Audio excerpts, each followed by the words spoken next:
vamos ver que no texto em que fala da formação da Terra, eu botei ali uma imagem de como era o pensamento nos dias em que Gênesis foi escrito.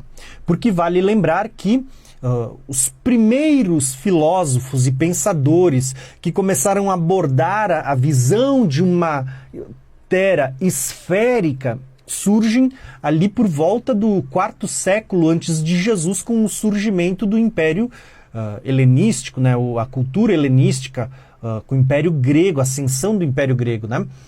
E ainda assim ela foi se difundindo muito lentamente. Quando o Pentateuco foi escrito por Moisés, o entendimento que se tinha na época era de uma terra que ela era redonda, circular, no sentido de ser circular, mas era plana. Então, quando a gente lê Gênesis 1, você tem que ter isso em mente. E olha só como Gênesis 1 ele relata a criação da Terra. Eu vou ler para vocês e a gente vai comentar. Gênesis 1 diz o seguinte: no princípio criou Deus céus e terra.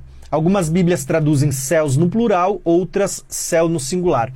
Mas a ideia, quando a gente analisa o todo da Bíblia, é como se Deus criasse céus, os três céus. Deus criou os céus e criou a terra. Só que a terra, você vai ver que quando Deus cria, ele cria um imenso mar. Olha só o que o texto diz para nós.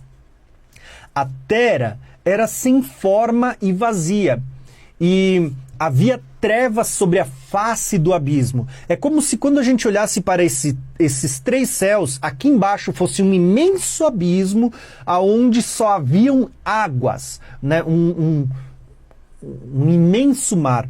E aí o texto vai dizer para nós assim, ó, e o Espírito do Senhor se movia sobre a face das águas. Olha que lindo isso. Quando a gente olha para esse formato, onde você vê aqui os três céus, né, primeiro, segundo e terceiro céu, você vai ter aqui um lugar onde estão todas as hostes celestiais, né, as miríades e miríades. Eles ascendem ao trono de Deus, ao redor, como se fosse uma espécie de sala do trono, para louvar a Deus, glorificar a Deus, exaltar a Deus. Mas esse segundo céu é como se fosse um lugar de habitação da criação celestial de Deus. E você vê que o Espírito, ele pairava aqui, ó, ele está em cima das águas. Então, você vê como se a criação aqui só houvesse mar, só houvessem águas.